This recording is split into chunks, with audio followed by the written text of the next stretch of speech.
ఊరి గంగానమ్మ తల్లి గ్రామ దేవత.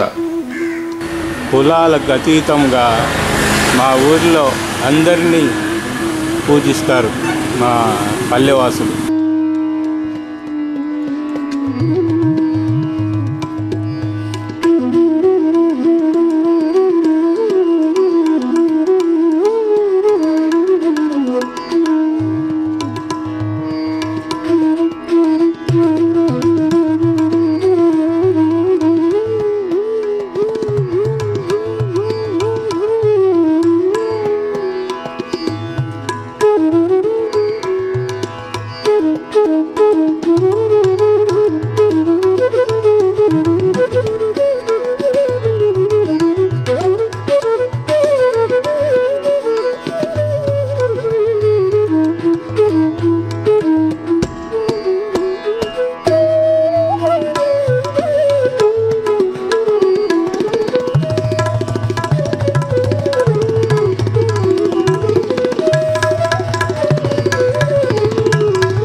కనపడి వీరయ్య, నేను గుంటూరు వెళ్ళాను వీరయ్య. అమ్మాయి దగ్గరికి చూసొద్దామని వెళ్ళాను. అక్కడేమో వాళ్ళు నన్ను అక్కడే ఉండమని బతిమలాడుతున్నారు. మనం అక్కడే ఉంటే రైతులం, నేలలో పుట్టాం, మట్టిలో పుట్టి మట్టిలో పోవాలి అంతే. రైతులు మనం ఇక్కడ లేకపోతే దేశానికి అన్నం ఎవడు పెడతాడు? దేశానికి వెన్నుముక వీరయ్య. జై జవాన్ అన్నారు, జై కిసాన్ అన్నారు. మనల్ని దేశానికి ఇద్దరే, రైతు జవాన్. దేశానికి అన్నం పెట్టేది మనమే వీరయ్య. నువ్వు ధాన్యం అమ్మేశావా? నా ధాన్యం అన్నీ వర్షానికి తడిసిపోయి మొలకలు వచ్చినాయి. ఏం చేయాలో తెలియట్లేదు. అంటే సగం రేటుకే అడుగుతున్నారు. పెట్టిన పెట్టుబడే రావట్లేదు రంగయ్య. వీరయ్య, మొన్న గుంటూరు వెళ్ళినప్పుడు అక్కడ రైతు నేస్తం ఫౌండేషన్ పొలాల గురించి, వ్యవసాయం ఎలా చేయాలి, ఏ ఎరువు వేస్తే ఏ పంట వస్తుంది అని చాలా బాగా చెప్పారు. ఆ చెప్పిన వాళ్ళు ఎవరో తెలుసా? డాక్టర్ కాదరవల్లి గారంట, ప్రసాద్ గారంట. వెంకటేశ్వరరావు గారు ఈ ముగ్గురు కలిసి చాలా బాగా చెప్పారు వీరయ్య. ఇక నుంచి మనం వాళ్ళు చెప్పినట్టు మన పొలం మట్టిని పరీక్షించి నీకు ఏ పొలానికి ఏ పంట పండుతుంది అని చక్కగా వివరించారు వీరయ్య. ఈసారి మనం నష్టపోకుండా అలాంటి వాళ్ళ మాటలు విని మనం పంటలు వేద్దాం వీరయ్య. డాక్టర్ కాదర్వల్లి గారు సిరిధాన్యాలు పంటలని ఈ రోజున తీసుకొచ్చారు. వాళ్ళు అందరికీ విపులంగా చెప్తున్నారు. సిరిధాన్యాలు తింటే మంచిది, ఆరోగ్యానికి మంచిది, ఈ వరి వల్ల నీరు ఎక్కువ పడుతుంది, సిరిధాన్యాలకు నీరు తక్కువ పడుతుంది, ఎక్కువ ఫలసాయం అందుతుంది అని మనకి ఎంతో వివరించారు వాళ్ళు. ఈసారి తప్పకుండా మనం సిరిధాన్యాలు వేసి పండిద్దాం, మనం నష్టం రాకుండా చూసుకుందాం. ఈ సంవత్సరం ప్రధానమంత్రి మోదీ గారు, ముఖ్యమంత్రి జగన్ గారు మనకి ఎంతో సహాయం చేస్తున్నారు.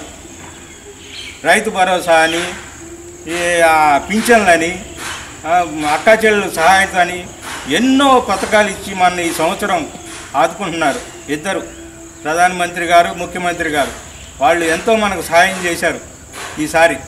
అది కాక మనకి నెల నెల బియ్యము, సరుకులు ఉచితంగా అందిస్తున్నారు ప్రధానమంత్రి మోదీ గారు, ముఖ్యమంత్రి జగన్ గారు.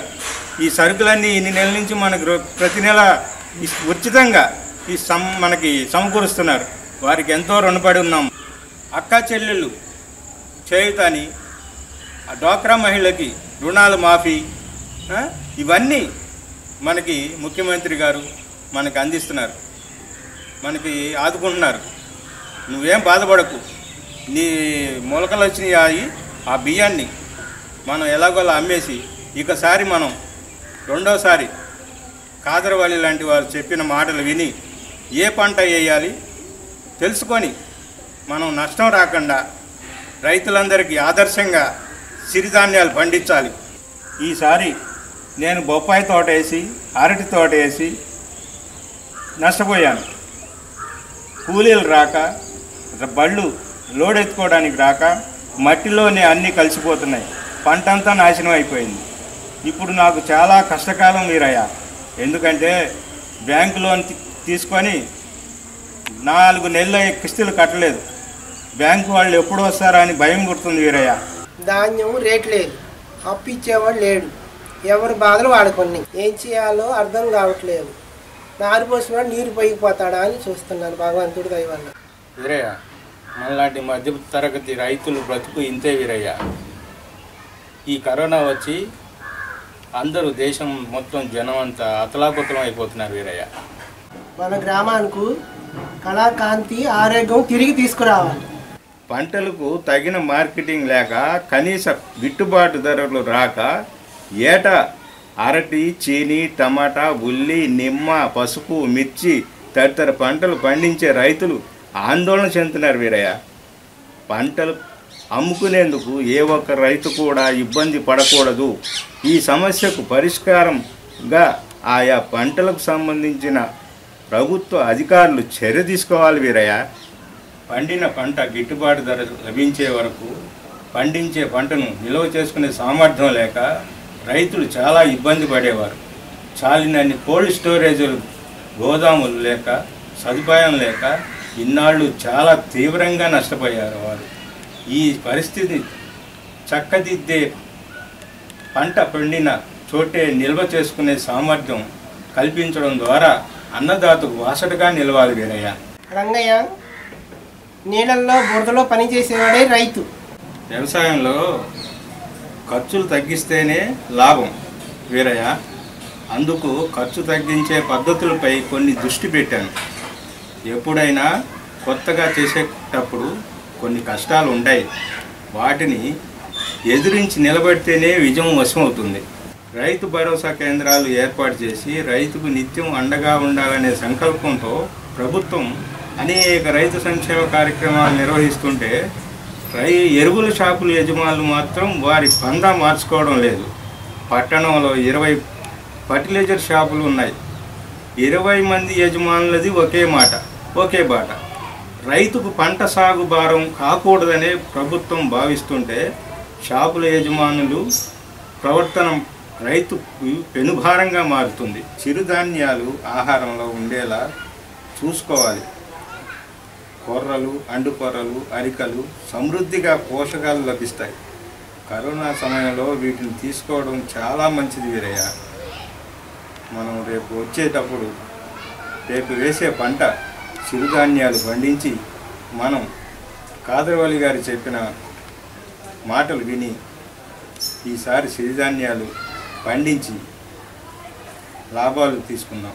నీ గురించి బ్యాంక్ ఆఫీసర్ వచ్చాడు. బ్యాంక్ బాబు దండాలు. ఎలా ఉన్నా? ఏదో బాబయ్య ఇలా ఉన్నాను. రంగయ్య 4-5 నెలలుగా బ్యాంక్ కిస్తీలు కట్టడం లేదు. ఇదివరకు ఎప్పుడు ఇలా చేయలేదు నువ్వు. అని 2 సార్లు బ్యాంక్ నోటీసులు పంపించాము, రెస్పాన్స్ లేదు. ఇచ్చే వరకు బాబు బాబు అంటారు, ఇచ్చిన తర్వాత ఇలా వేధిస్తే ఎలాగా? నీవు డబ్బులు కడితే సరి, లేకపోతే ఇంట్లో సామాను జప్తు చేసి వేలం వేయాల్సిన అవసరం ఉంటుంది. బాబు గారు ఇప్పుడు డబ్బులు కట్టమంటే ఎక్కడి నుంచి కట్టమంటారయ్యా? ఒక్క వారం రోజులు గడివండి, ఎలాగైనా పడతాను బాబు. రంగయ్య 1 గంట కూడా ఇవ్వను. బాబు మీ డబ్బులు మొత్తం కట్టేవాడిని. కరోనా వ్యాధి వచ్చి పంట అంతా మట్టిపాలైపోయింది. ఎక్కడి నుంచి తెచ్చి కట్టాలి బాబు? రంగయ్య నేను నిన్ను కనికరిస్తే నా ఉద్యోగం పోతుంది రంగయ్య. సామాన్లు బయట వేయమంటావా? బాబు ఈ ఒక్కసారి కనికరించండి బాబు.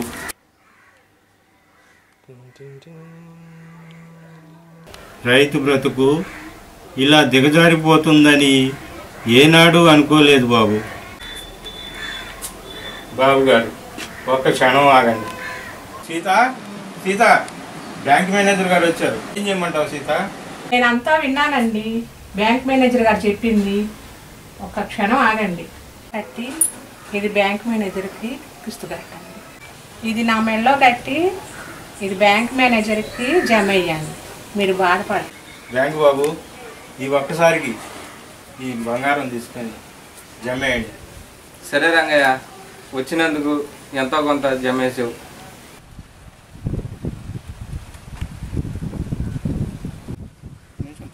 బాధపడుతున్నావా? లేదండి సీత, రైతులందరికీ మనం అన్నం పెడతాం. రైతు గురించి ఆలోచించేవాడు ఒక్కడూ లేడు సీత. నాకు చాలా బాధగా ఉంది సీత. ఎందుకంటే ఉన్న నీ బంగారు గొలుసు అప్పులు వాళ్ళకి కట్టబెట్టాను సీత. నీకు కనీసం ఒక గొలుసు కూడా లేకుండా చేశాను సీత. ఇదిగో పురుగుల మందు, ఇది తాగి చచ్చిపోతాం అనుకున్నాను సీత. నువ్వు గుర్తొచ్చి ఆగిపోయాను సీత.